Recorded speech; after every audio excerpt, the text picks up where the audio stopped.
Here is the main farmhouse, blocked off by this outside building area with sheets. We have the farmhouse from a different view, carrying on down to show the bit, and this is the sheet that we're looking at. So that will become a nice little holiday cottage. This is sheet number 2, which again will become a lovely little holiday cottage. And we've got another little house there that we don't know what we're going to do with. And behind all that hedging there, we've got what used to be a chicken coop, we think. But again, that possibly could become Maisie's stable. There's our hangar for storing straw and hay and maybe a menage, or maybe selling to some French farmer. And there's a view up the side of the house. This is where the fun begins. This is our medieval fireplace that goes all the way up to the ceiling and into the roof space. This is a spin around the room that will become our lounge, which has the big medieval fireplace in. Medieval. 200 years old does not make it a medieval fireplace. Right, this is a medieval loft which will house hundreds and hundreds of bedrooms and Priestleys and Ryans and friends and etc, etc, etc. An open canvas. And again, pan round the living room. We'll have some French doors going out of there, a nice big window in there, and some more French doors going out there. All mod cons in the house. There's the loo, there's the shower, and there's a big sink for washing stuff in. And here we have the front door that leads into the toilet and sink and everything. How this will all end up, no one knows. It's a difficult one to film, but this will become part of Ola's big kitchen, we think, at this moment in time. But again, lots of planning work to be done. And here we have the other view of what is potentially going to be Ola's big kitchen. This is still attached to the house and used to be some kind of cow shed, or 2-foot thick walls, massive beams. There's a view from the other direction of bright sunlight coming in there from France. So some nice French windows in there, massive, massive beams. And that's the door into what will be Ola's massive kitchen. And here we have where it's all going to happen: furniture renovation, motorbike renovation, car renovation, winemaking, cider making, awesome carriage stuff. But this is our garage, which is about 14 metres long. And possibly about 8 metres wide. Another renovation project just on the outskirts of our land, but that's not ours. Just panning round, here we can see the Dutch barn. That's not my tractor yet, but you never know, the farmer might get an offer. And we spin round up to our meadow, or one of our paddocks, leading on to there. And as we spin nicely round, we've got a forest at the bottom of our garden. And the view is absolutely spectacular, as you can see. And unfortunately we're not in Normandy, we're in Brittany, but Normandy is just over there. So Norman is not going to live in Normandy. And we come round to another building.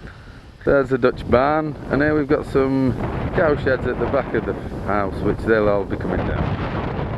And here we've got Shares News, rear view, and Ola's rear view as well. This is where the swimming pool will go. And I've not been in that little building yet and shown you what's in there. But we'll carry on round. Unfortunately I have to go into the sun, so I'll stop there. Back to the forest and the view over the plain of wherever it is. But this is just to give you some idea of the views you'll be getting when you come over to see us on a holiday. Marvellous.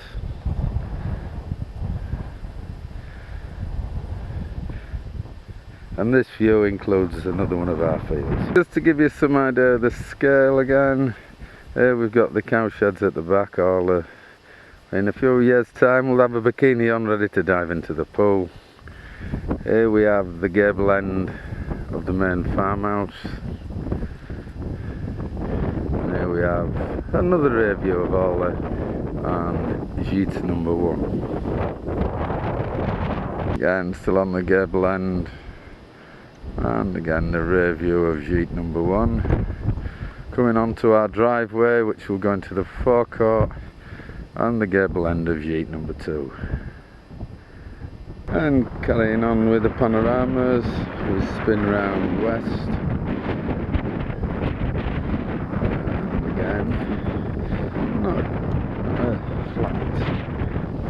As we come round here,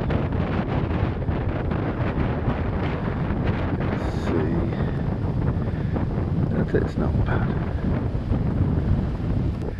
And this is the gable end of gîte number 2, which as you can see needs building, but there's lots to do, keep me busy. We're coming around to a little house that we're not really sure what to do with. I mean, all the structures there, but it's not very big. There's the gable end of gîte number 2, the little house. On the side of the little house we've got quite a big stable block. There's the roof and gable end of the main building. And as we come down there we can see the workshop disappearing, and we're back to the wood, the forest at the bottom of the garden. And there's Maisie's fields.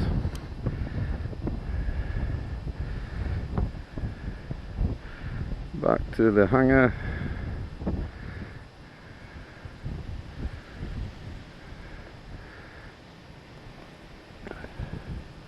And a view of the meadow.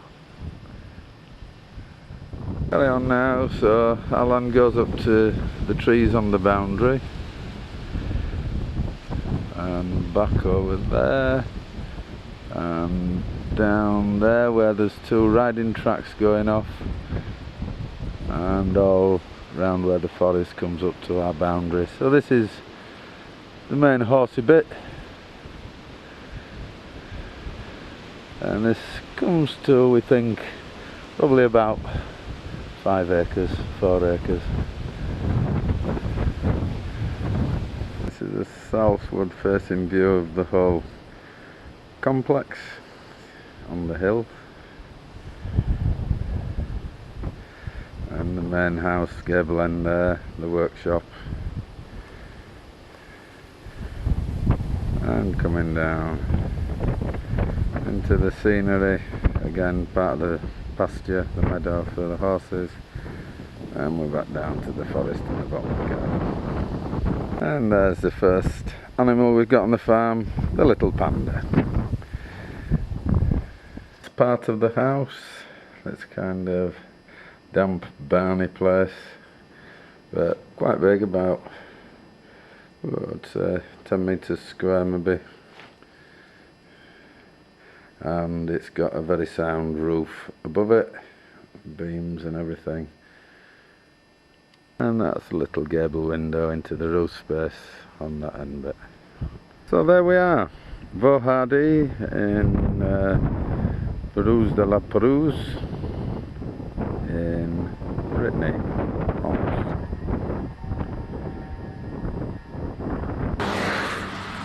And here we are, there's Vaux Hardys on top of the hill, and let's have a sneak in to see it.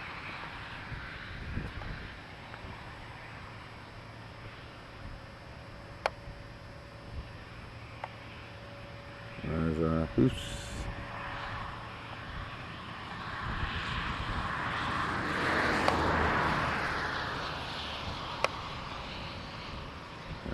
Too far now, getting a bit trembly. There's a house on top of the hill.